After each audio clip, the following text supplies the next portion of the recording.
नमस्कार, KB9 न्यूजच्या मुख्य बातमीपत्रामध्ये आपलं स्वागत. मी प्रसाद खेकाळे. एक नजर टाकूयात हेडलाईन्सवर.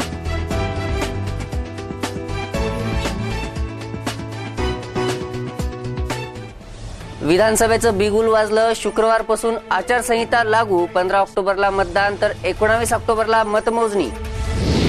पिंपरी चिंचवडच्या महापौरपदी शकुंतला धराडे तर उपमहापौरपदी प्रभाकर वाघेरे यांची निवड. विधानसभा डोळ्यापुढे ठेवून अजित पवारांचं लक्ष्मण जगताप गटाला झुकतं माप.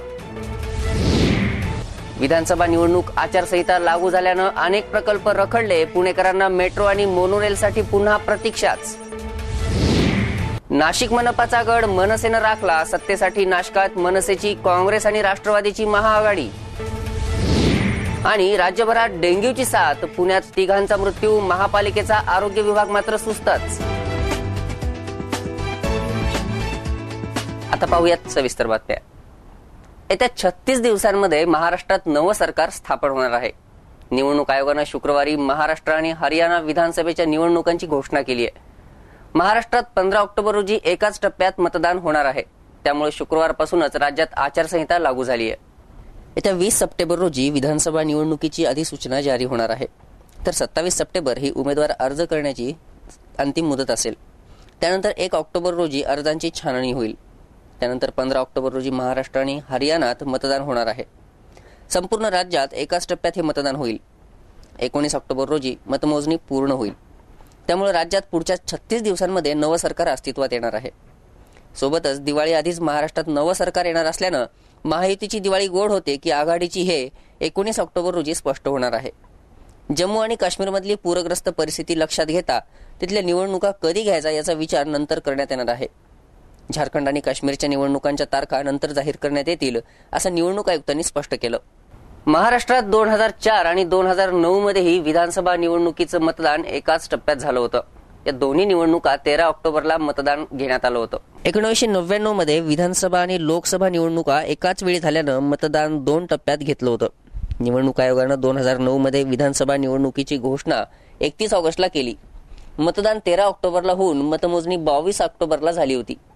त्यापूर्वी 1995, 1985 आणि 1980 मधल्या विधानसभा निवडणुकांचं मतदान 2 टप्प्यात पार पडलं होतं. तर 1990 आणि 1978 मध्ये मात्र मतदान एकाच टप्प्यात झालं होतं. महाराष्ट्र विधानसभा निवडणुकीचा बिगुल अखेर शुक्रवारी वाजलाय. निवडणूक वेळापत्रकाची घोषणा करताना नेमकं काय म्हणाले तर निवडणूक आयुक्त पाहूयात. 13 we promised you at that time we'll make some improvements in the hall. Now we have tried to do our best. We are able to see the face of all of you. You are also able to see all our faces.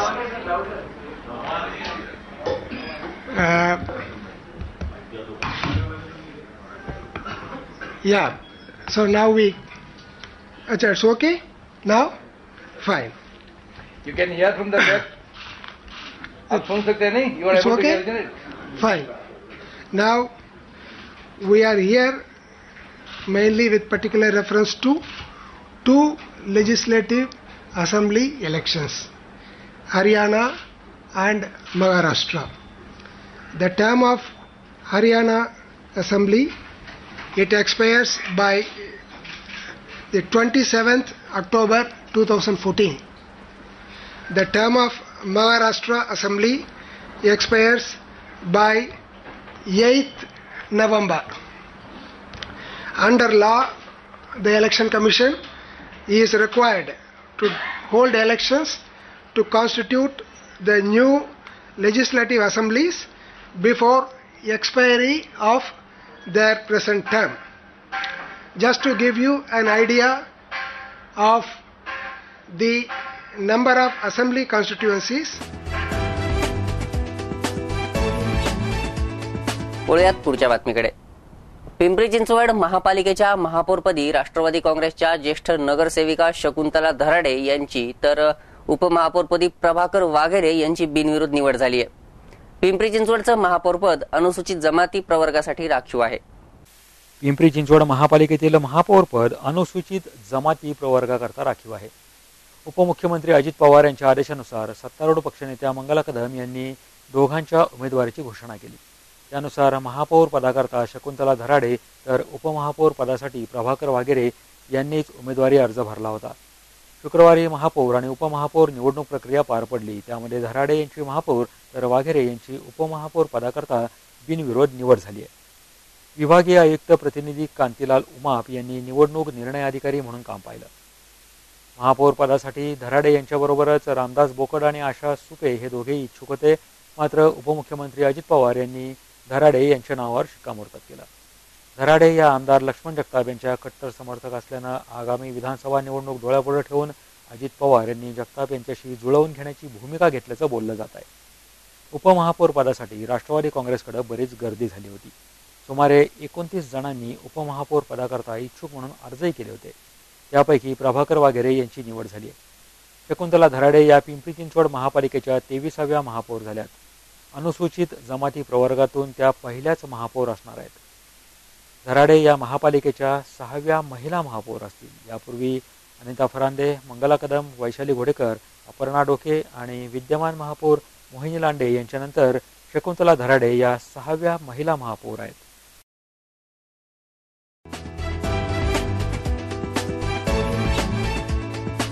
महाराष्ट्रात शुक्रवारपासून विधानसभा आचारसंहिता लागू झाली आहे.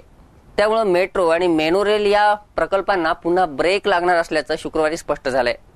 या प्रकल्पांसाठीचे वेगवेगळे निर्णय सुमारे 2 महिन्यांनी लांबणार आहेत. महाराष्ट्रात विधानसभा निवडणुकीची आचारसंहिता शुक्रवारी लागू झाली. त्यामुळे पुणे आणि पिंपरी चिंचवड महापालिकेचा महत्वाकांक्षी मेट्रो प्रकल्पाचा विषय लांबणीवर पडणार आहे. मेट्रोसाठी या दोन्ही पालिकांनी राज्य सरकारमार्फत पाठवलेला प्रस्ताव केंद्राच्या सार्वजनिक गुंतवणूक मंडळापुढे 17 किंवा 18 सप्टेंबरला सादर होणार आहे. त्याला मंजुरी मिळाल्यावर केंद्रीय मंत्रिमंडळापुढे तो सादर होणार होता. त्यात मेट्रोसाठीच्या आर्थिक मदतीची घोषणा केंद्र सरकार करणार होतं. परंतु आता औपचारिक मंजुरीची घोषणा करता येणार नाही. तसंच मेट्रोसाठी तज्ज्ञ आणि पूर्णवेळ संचालक नियुक्तीची प्रक्रिया नव्यानं येणारं राज्य सरकार पूर्ण करणार आहे. पुणे आणि पिंपरी चिंचवड शहरातल्या BRT मार्गांवर बस सेवेसाठीची माहिती तंत्रज्ञानावर आधारित व्यवस्था बसवण्यासाठी निविदा काढण्याच्या प्रस्तावावरही निर्णय होणार नाही. तसंच नदी सुधार प्रकल्प, मोनोरेल, सांडपाणी शुद्धीकरण प्रकल्प यांनाही आचारसंहितेचा फटका बसणार आहे हे आता निश्चित झालंय.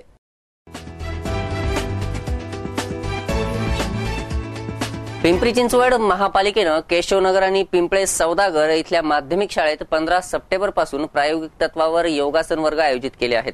यासाठी एकूण 9,60,000 रुपये महापालिकेला मोजावे लागणार आहेत. इयत्ता 8वी, 9वी आणि 10वीच्या विद्यार्थ्यांची अभ्यासातली एकाग्रता आणि आरोग्य सुदृढ ठेवण्यासाठी या योगासन वर्गांचं आयोजन करण्यात आलंय. यासाठी एकूण 10 शिक्षकांची नियुक्ती करण्यात आली आहे. त्यामध्ये 5 शिक्षक योगा शिकवणार असून 5 शिक्षक इतर विषय म्हणजे संस्कृत, स्पोकन इंग्लिश आणि वैदिक गणित शिकवणार आहेत. 15 सप्टेंबर ते 15 मार्च दरम्यान शाळेच्या वेळेत हे वर्ग घेतले जातील. माध्यमिक विभागाकडून विद्यार्थ्यांच्या सर्वांगीण विकासासाठी तसंच गुणवत्ता वाढीसाठी हस्ताक्षर सुधार प्रकल्प, योगासन वर्ग, चित्रकला स्पर्धा असे विविध उपक्रम राबवले जात आहेत.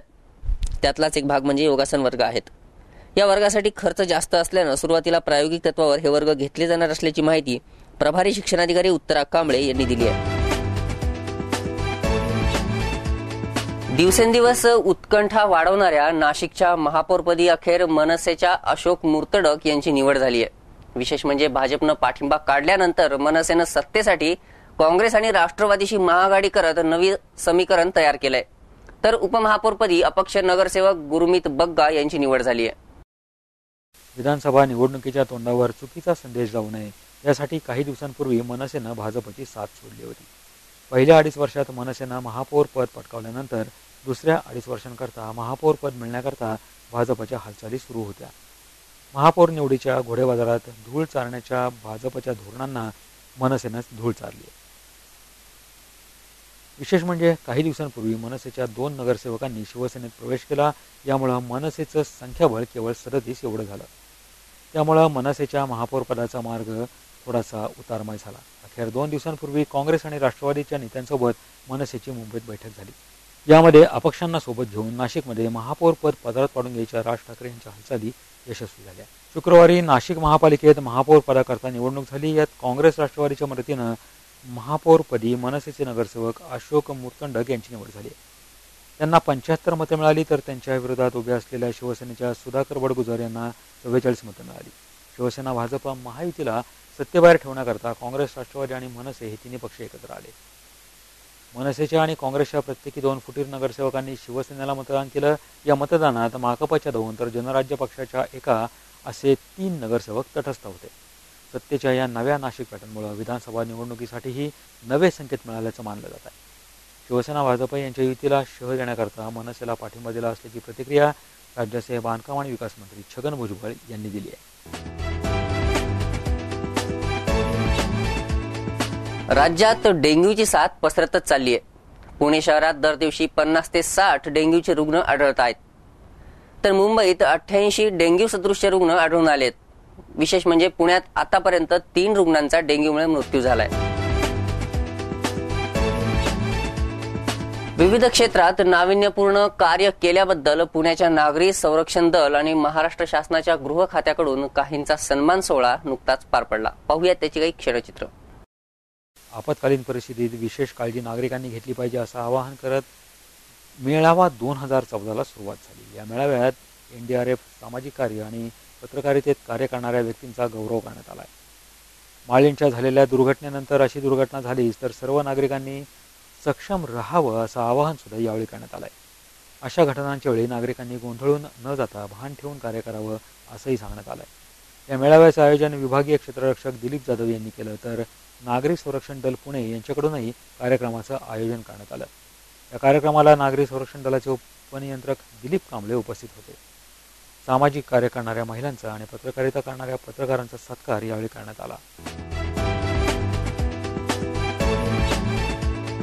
पिंपरी चिंचवड महापालिका आणि पुणे जिल्हा परिषदेच्या संयुक्त विद्यमानं शहरात किक बॉक्सिंग स्पर्धेचं आयोजन करण्यात आलंय. भोसरीच्या संत ज्ञानेश्वर क्रीडा संकुलावर या स्पर्धा घेण्यात येत आहेत. पिंपरी चिंचवड महापालिका आणि पुण्याच्या जिल्हा परिषदेच्या संयुक्त विद्यमानं शहरामध्ये किक बॉक्सिंग स्पर्धांचं उद्घाटन नुकतंच करण्यात आलं. भोसरीतल्या संत ज्ञानेश्वर क्रीडा संकुलावर किक बॉक्सिंग स्पर्धांचं आयोजन करण्यात आलंय. या स्पर्धांमध्ये 9वी ते 12वी मध्ये शिक्षण घेणाऱ्या विद्यार्थ्यांनी सहभाग घेतला. या स्पर्धेत 71 शाळांनी सहभाग घेतला आहे. 232 खेळाडूंनी या स्पर्धेला सुरुवात केली आहे. या स्पर्धेत 17 आणि 19 असे 2 वयोगट करण्यात आले. पिंपरी चिंचवड महापालिकेच्या यशवंतराव चव्हाण स्मृती रुग्णालयात डॉक्टरांच्या बेजबाबदारपणामुळे 2घांचा मृत्यू झालाय. या प्रकरणात प्रशासन दोषी असल्याचा ठपका ठेवत शिवसेनेनं रुग्णालयावर मोर्चा काढला होता. महापालिकेच्या यशवंतराव चव्हाण स्मृती रुग्णालय अनेक समस्यांमुळे वारंवार चर्चेत असतात. या चर्चेचा कोणत्याही अधिकाऱ्यांवर कोणताच परिणाम होत नसल्याचंही दिसतं. काही दिवसांपूर्वी YCMमध्ये 2घांचा मृत्यू झाला. या प्रकरणाचा शिवसेनेकडून आवाज उठवण्यात आला.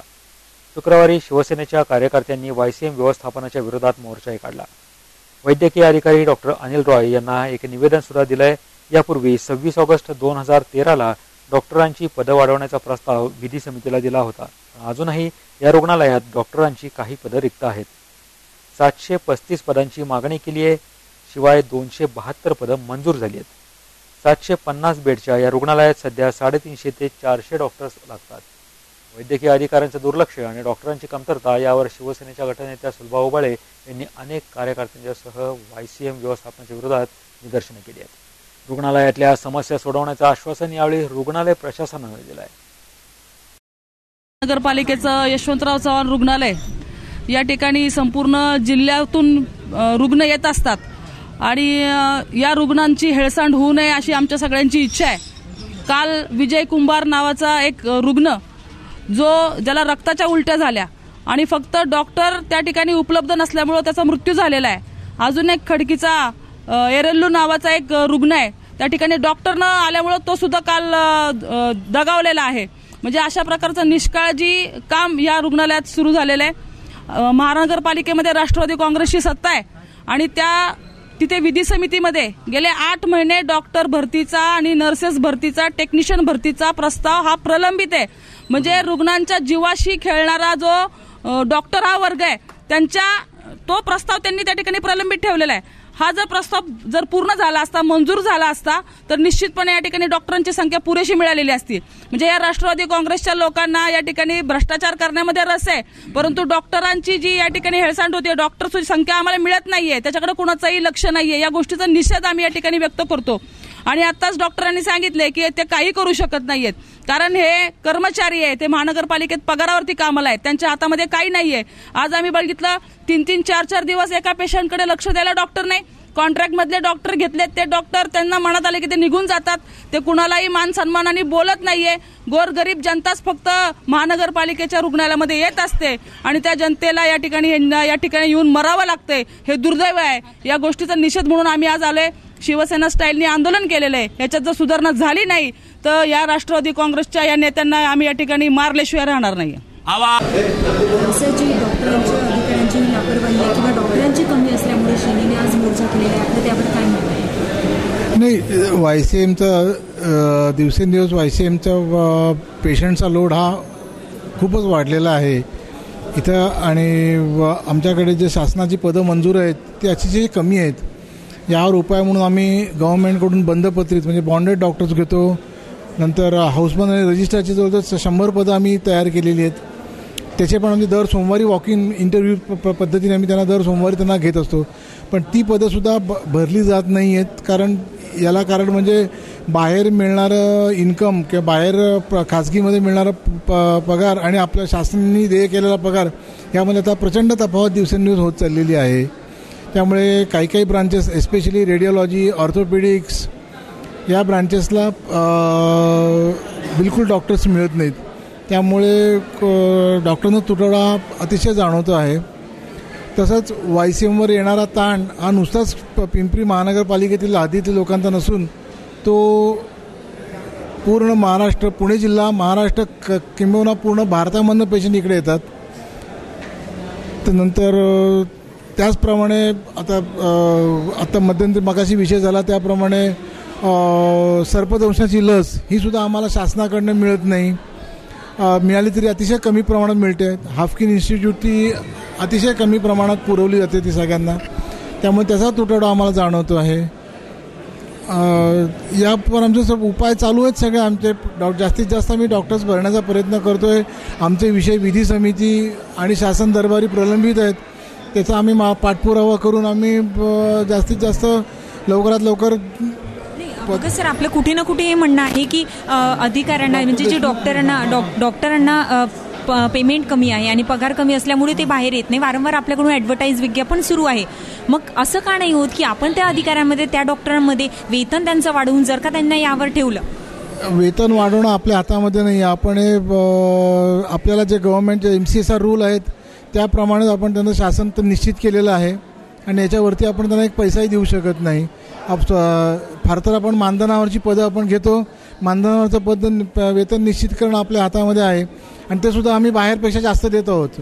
म्हणजे स्पेशालिस्ट माणसाला आपण 60,000 ते 70,000पर्यंत पगार देतो इथे. त्यामुळे त्या सर्वतोपरी आम्ही प्रयत्न केलेले आहेत. हाऊसमन, कॉन्ट्रॅक्ट किंवा रजिस्ट्रार या पदावर सुद्धा आम्ही 40,000 ते 45,000 रुपये त्यांना वेतन देतो. नागरिकांचं हे देखील म्हणणं आहे की डॉक्टरांच्या कमी असल्यामुळे आणि त्यांच्या लापरवाहीमुळे, त्यांचा अवेअरनेस जो दिसून न आल्यामुळे कुठे ना कुठे ही समस्या पेशंटला जाते आहे.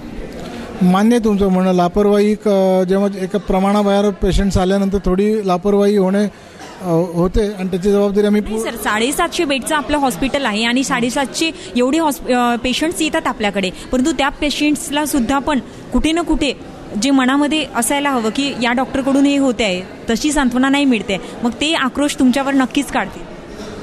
आता जे कुठल्याही सरकारी हॉस्पिटलमध्ये किंवा मोठ्या हॉस्पिटलमध्ये एखाद्या पेशंटने असा आग्रह धरला की मला ह्याच पेशंटकडे डॉक्टरकडनं ट्रीटमेंट हवी आहे किंवा मला रोजच्या रोज ह्याच डॉक्टरने येऊन तपासलं पाहिजे, तर ते सहसा शक्य होत नाही. कारण त्याच दर्जाचे अनेक डॉक्टर असे असतात आणि पेशंटला ट्रीटमेंट ही योग्य मिळत असते. त्या डॉक्टरच्या सुपरविजनखालीच ट्रीटमेंट मिळत असते. पण अगदी प्रत्यक्ष खाजगी जसं पेशंटला डॉक्टरची भेट रोजच्या रोज होते तशी अपेक्षा ठेवणंही चुकीचं आहे खरं सांगायचं म्हणजे. मेरा नाम अब्दुल अत्तर है और मेरे भाई का नाम चांद अत्तर है और उसको डायबिटीज़ की वजह से मैं 10 दिन पहले इस दवाखाने में एडमिट करने को लेके आया था. उस दिन बगैर डॉक्टर करके उन्होंने लिख के दिया था कि तुम्हारे भाई को एडमिट किया जाएगा, लेकिन उधर के कुछ डॉक्टरों ने बोला कि आप इसको एडमिट कर नहीं सकते, इसलिए मैं उसको घर पे लेके गया. घर पे लेके जाने के बाद 2 दिन पहले वापस लाकर यहाँ पे एडमिट किया. तो एडमिट करने के बाद जैसा एडमिट किया, जब से अभी तक उनकी लापरवाही है। वो भाई के पैर पे ऐसा जख्म होकर उससे पस निकल रहा है, इसलिए उनको मैं ड्रेसिंग करने को बोला तो भी वो चांद अत्तर और वो डॉक्टर, वो यूनिट के डॉक्टर का नाम वटकर डॉक्टर थे, और वो वटकर डॉक्टर उन्होंने राजीनामा दिया बोलते, और उनके यूनिट में दूसरे कोई आए, लेकिन वो अभी तक उधर वो पेशंट को देखने को नाही आए। विधी समितीमध्ये जे प्रस्ताव गेलेले पूर्ण कॉर्पोरेशनचे आहे, त्यात 735 जागा वैद्यकीय विभागाच्या आहेत. सर्व डॉक्टर नाहीत, बाकी पदं पण आहेत, टेक्निशियन, पॅरामेडिकल, क्लास 4 व डॉक्टर आणि नर्सेस सगळे पण 735 पदाची मागणी आम्ही केली होती. ती जे प्रस्ताव ते सगळ्या इतर डिपार्टमेंटचे प्रस्ताव असतील ती समितीसमोर होती, अद्याप मंजूर झालेली नाही. सर आता हे काल 2 पेशंट जे दगावले आहेत, डॉक्टरांची कमी असल्यामुळे हे 2 पेशंट जे दगावले आहेत, त्यांच्यावरती आता पुढे काय कारवाई होईल किंवा काय डॉक्टरांची तुम्ही काय पुढची हे असेल तुमची? ते पहिलं चौकशी केलं, प्राथमिक चौकशी केली जाईल की कोणी बघितलं नाही, पण योग्य ती कारवाई केली जाईल. कंटिन्यू चालू राहते तर डॉक्टरांना आणि अधिकाऱ्यांना पदावरून निघून पण जावं लागेल असं मागच्या स्थायी समितीमध्ये पण निर्णय घेण्यात आला. बहुतांश डॉक्टर जे आहेत YCMला सध्या कॉन्ट्रॅक्टवरचे आहेत किंवा ऑनर रिमांड सेवी आहेत किंवा बॉन्डेड आहेत. त्यांच्यावर आमचे काय काढून टाकायचे प्रश्न उठतात, ते निघून गेले की आम्ही काय करू शकत नाही. सर हा जो प्रस्ताव जो केलेला आहे तो किती दिवस झाले हा प्रस्ताव मंजूर झालेला आहे? मंजूर अजून प्रस्ताव मंजूर किती दिवस झाले तुम्ही केले? विधी समितीसमोर बहुतेक एक 7-8 महिन्यापूर्वी गेलेले विषय. मग त्याच्या पुढे तुम्ही सर काही हे घेतलंय का? नाही, विधी समिती जोपर्यंत मंजूर होत नाही ते समोर जीबी समोर जाणार नाही. जीबी समोर झाल्याशिवाय जीबी झाल्यावर ते शासनाकडे जाईल. ती पेशंटची संख्या सर खूप मोठ्या प्रमाणात YCM मध्ये आहे. प्रत्येक क्लास मधले पेशंट आपल्या इथे आहेत. मग डॉक्टरांची भरती का केली जात नाही किंवा पेशंट जेव्हा डॉक्टरांची मंजूर पदच कमी आहे. 102 पदे फक्त मंजूर पदं, ते पूर्ण भरलेली आहे. पण डॉक्टर कमी पडतात, त्यामुळे आपण शासनाकडनं बॉन्डेड कॅन्डिडेट मागवले. 73 डॉक्टर आहेत. ते आता 40 पदं रिक्त होते, त्यात 26 डॉक्टरांचे आदेश शासनाने काढलेले आहेत. ते लोक जॉईन झालेत, तरी ते 14 लोक कमी आहेत. बाकी कॉन्ट्रॅक्टची पदे आहेत. कॉन्ट्रॅक्टचे डॉक्टर जॉईन झाले की ते 6 महिने टिकतच असं नाही, ते लवकर सोडून जातात, 2 महिने 3 महिने सोडून जातात. तर प्रत्येक वेळेला आम्हाला डॉक्टर भरती करावं लागतो. ही पदं मंजूर नाहीत, ही कॉन्ट्रॅक्टची पदे आहेत, तात्पुरती सेवा आहे. कॉन्ट्रॅक्ट जे ज्यांचे संपलेले आहेत, कॉन्ट्रॅक्ट बेसिसवरचे जे होते त्यांनी पदं सोडून गेलेले आहेत, मग त्याची पुढे भरती होते का? भरती होते. तरी सुद्धा पेशंटला हे का होतं? डॉक्टर तेवढा येत नाही, ज्या प्रमाणात आपण मागणी करतो डॉक्टर येत नाही इकडे आपल्याकडे. जे डॉक्टरांची तक्रार येतो त्यांना ते कॉन्ट्रॅक्ट पद्धतीने कमी केलं जातं. किती वेळा नवीन डॉक्टर मागवलं होतं, पण नवीन डॉक्टर प्रत्येक वेळा येतो असं नाही, मिळत नाही डॉक्टर्स. हॅलो, नरेंद्र धिवार. माझ्या नातवाला औषधं मिळत नाहीत आणि औषधं सांगतात बाहेरून घेऊन या तुम्ही सगळी, आणि सिस्टर लोक दुर्व्यवहार करतात, पेशंट संग व्यवस्थित बोलत नाहीत, आणि पेशंट संग बोलले तरी नातेवाईकांना म्हणतात तुम्ही त्यांच्याकडे लक्ष द्या जास्त, आम्ही लक्ष देऊ शकत नाही. आणि ती राजीव गांधी योजनेचे ते फॉर्म निघाले तिथे कोण तिथे लक्ष देत नाही, तिथे कोण नसतंच आहे तिथे. आणि फॉर्म आणलं विचारलं तरी ते सांगतात की आम्ही इथे नाही, तुम्ही नंतर या, 2 वेळेने या. जेव्हा येईल तेव्हा ती खिडकी बंदच असते. तिथे डॉक्टर नाही, ते वर 4थ्या माळ्यावर लहान मुलांचा आहे 403 वॉर्डमध्ये. बिलकुल नागरिकांची गैरसोय इथे होऊन झालेली दिसून येत आहे. व यशवंतराव चव्हाण हे रुग्णालय पिंपरी चिंचवड शहरातलं एक महत्त्वपूर्ण आणि सरकारी रुग्णालय मानलं जातं, परंतु डॉक्टरांच्या आणि अधिकाऱ्यांच्या लापरवाहीमुळे रुग्णांना अतिशय त्रास होतो आहे. आज हा जो त्रास आहे अतिशय जास्त प्रमाणावर पोहोचल्यावर शिवसेनेने हा मोर्चा यशवंतराव रुग्णालयामध्ये काढलेला आहे. कॅमेरा पर्सन रिंकूसह श्वेता गुमसे, KB9 न्यूज, पिंपरी. भारतीय जनता पक्षाच्या नेत्या पंकजा मुंडे यांची संघर्ष यात्रा आज पिंपरी चिंचवड शहरात येणार आहे. तर दुसरीकडे या यात्रेसाठी भाजपच्या कार्यकर्त्यांनी जय्यत तयारी सुरू केली आहे.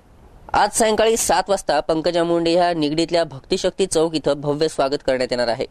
त्यानंतर त्यांची संघर्ष यात्रा मुंबई पुणे महामार्गावरच्या सर्व्हिस रोडनं पिंपरीतल्या डॉक्टर बाबासाहेब आंबेडकर पुतळ्या चौकात पोहोचेल. इथे या संघर्ष यात्रेचं भव्य सभेत रूपांतर होईल. या सभेसाठी कार्यकर्त्यांनी जय्यत तयारी सुरू केली आहे. त्यांच्या स्वागतासाठी कमानी सुद्धा उभारण्यात आल्या आहेत.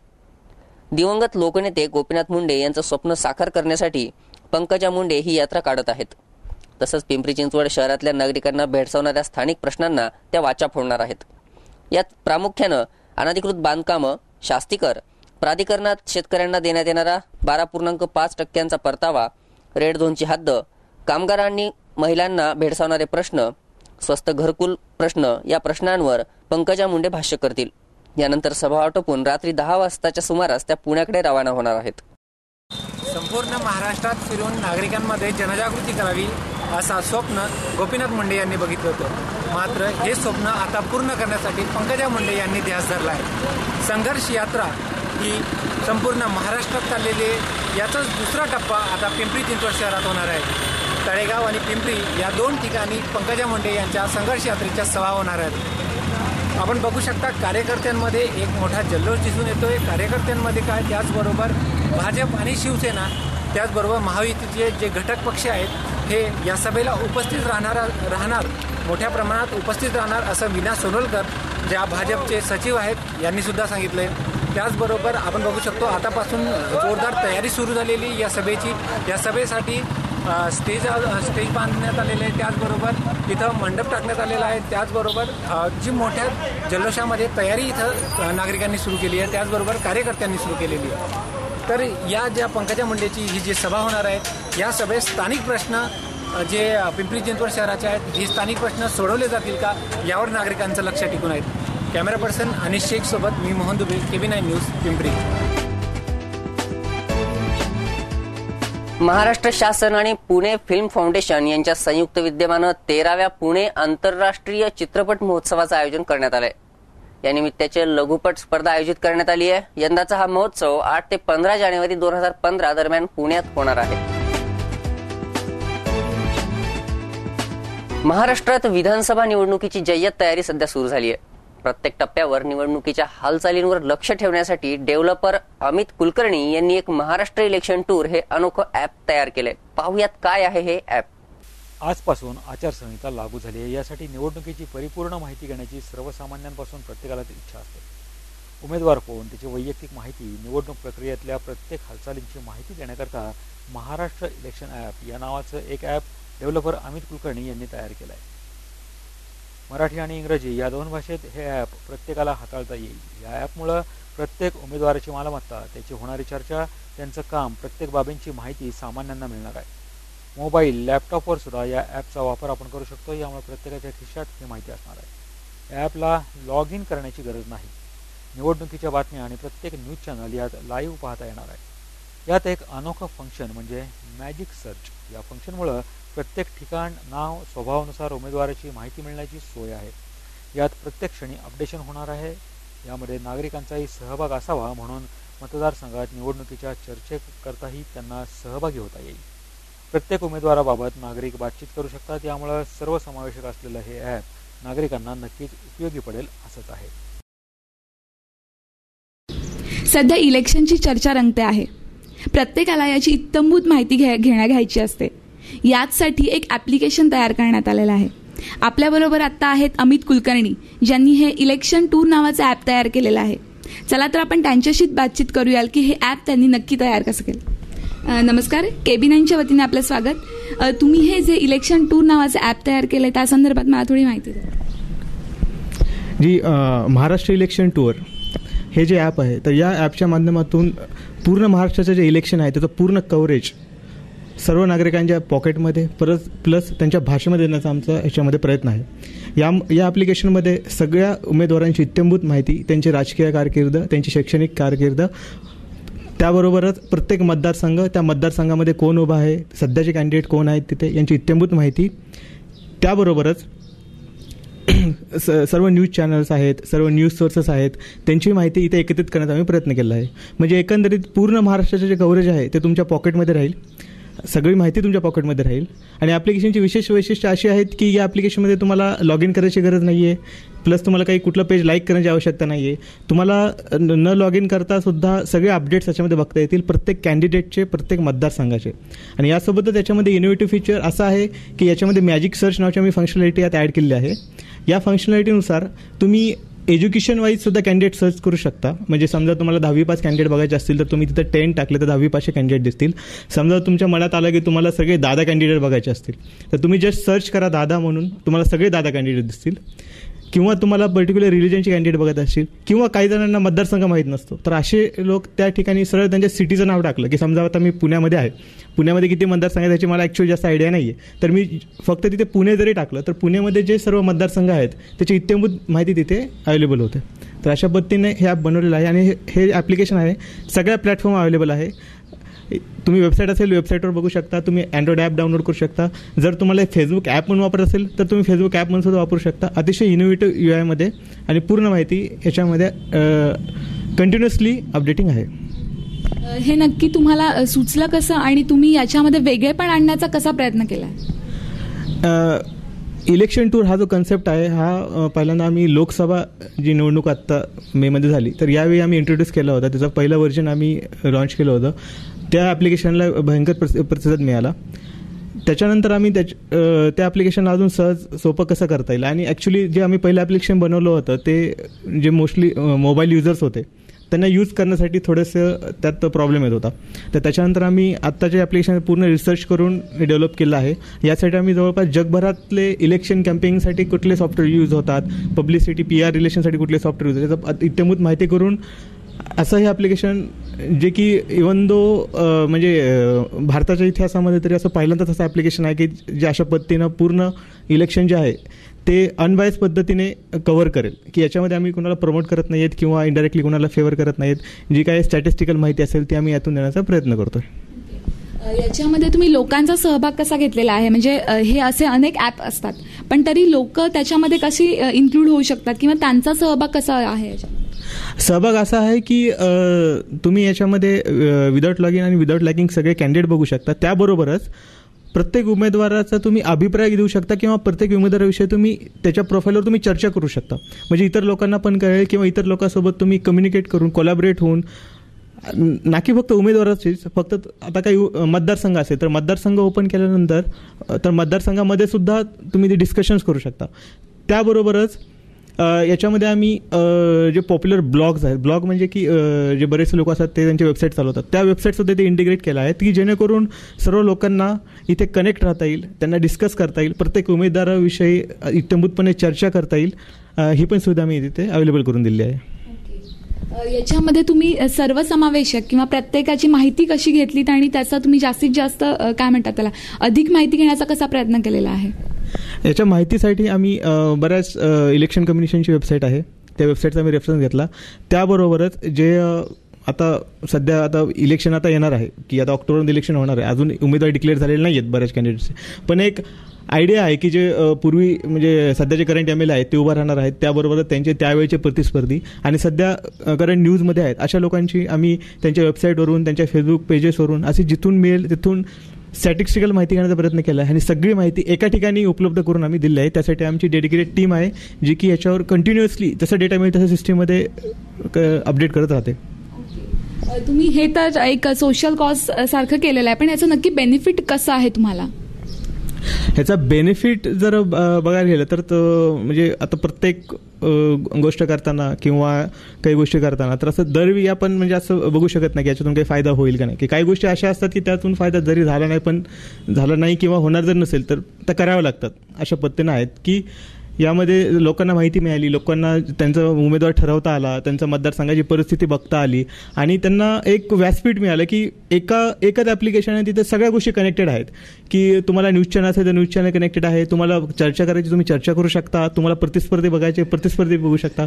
लोकांना ही सुविधा देणं हेच आमच्यासाठी ॲक्च्युली यामध्ये फायद्याचं आहे. बस तेच याच्यातून आमचा प्रयत्न राहील. युजर फ्रेंडली असं असलेलं हे महाराष्ट्र इलेक्शन जे आहे आपलं ॲप हे नक्कीच वापरायला सगळ्यांना सोपं आहे. त्यामुळे जे विनामूल्य असल्यामुळे प्रत्येक नागरिक हे याची जास्तीत जास्त माहिती घेऊ शकतो. कॅमेरा पर्सन कृष्णासह मी अमृता उमळे, KB9 न्यूज, वाकड. आमदार विलास लांडे यांनी भोसरी मतदारसंघाचा कायापालट केलाय. विकास कामांचा हा आलेख कायम ठेवण्यासाठी विलास लांडे यांना पुन्हा विधानसभेवर जाणं आवश्यक आहे. त्यांच्या विजयाची हॅट्रिक करण्यासाठी इंद्रायणीनगर प्रभागातून मताधिक्य देण्याचा निर्धार कार्यकर्त्यांनी व्यक्त केलाय. नगरसेवक संजय वाबळे यांच्या पुढाकारानं आमदार विलास लांडे यांच्या उपस्थितीत मार्गदर्शन बैठक आयोजित करण्यात आली होती. इंद्रायणीनगर प्रभागात अंदाजे 17,000हून अधिक मतदान आहे. गत निवडणुकीत आमदार विलास लांडे यांना या भागातून प्रतिस्पर्धी उमेदवाराच्या तुलनेत थोडी कमी मतं पडली होती. मात्र तरीही आमदार लांडे यांनी या भागातील नागरिकांबाबत कोणताही दुजाभाव न ठेवता परिसरात मोठ्या प्रमाणात विकास कामं केलीत. त्यामुळे या भागातले नागरिक यावेळी आमदार लांडे यांच्या पाठीशी उभे राहणार आहेत. यावेळी बळवंत पोखरकर, हबप लोळे महाराज, राजू पणीकर, अनिल आगरकर, दीपक साकोरे यांच्यासह इतर प्रमुख कार्यकर्त्यांनी मनोगत व्यक्त केलं. यावेळी आमदार लांडे म्हणाले, कार्यकर्त्यांनी घराघरात जाऊन मतदारांना मतदानासाठी प्रोत्साहित करायला हवं. त्यांनी गाफील राहू नये. इथले मतदार आपल्या पाठीशी असल्यानं यावेळी आपल्याला या भागातून निर्विवादपणे मतांची आघाडी मिळेल असा आपल्याला विश्वास असल्याचं मत आमदार लांडे यांनी व्यक्त केलंय. पिंपरी चिंचवड शहरातल्या खासगी आणि महापालिका माध्यमिकच्या 18 शाळांमध्ये नागरी वस्ती विकास योजना विभागामार्फत विविध योजना राबवल्या जात आहेत. यासाठी 30 सप्टेंबरपर्यंत अर्ज भरण्याची मुदत देण्यात आली आहे. इयत्ता 9वीच्या परीक्षेत किमान 60% जास्त गुण मिळवणाऱ्या मुलींसाठी शैक्षणिक साहित्य घेण्यासाठी प्रत्येकी 2,000 रुपये अर्थसहाय्य दिलं जाणार आहे. तसंच मुलींना मोफत सायकल वाटप, अनाथ, निराधार, अंध, अस्थिव्यंग, मूकबधीर, मतिमंद विद्यार्थ्यांना आधार निधीतून शिष्यवृत्ती वाटप, अपंगांना मोफत चलनवलन साधन वाटप, इयत्ता 5वी ते 10वीच्या विद्यार्थ्यांना शिष्यवृत्ती वाटप, इयत्ता 8वी ते 12वी मध्ये शिकणाऱ्या मुलामुलींना मोफत सायकल वाटप करण्यात येणार आहे.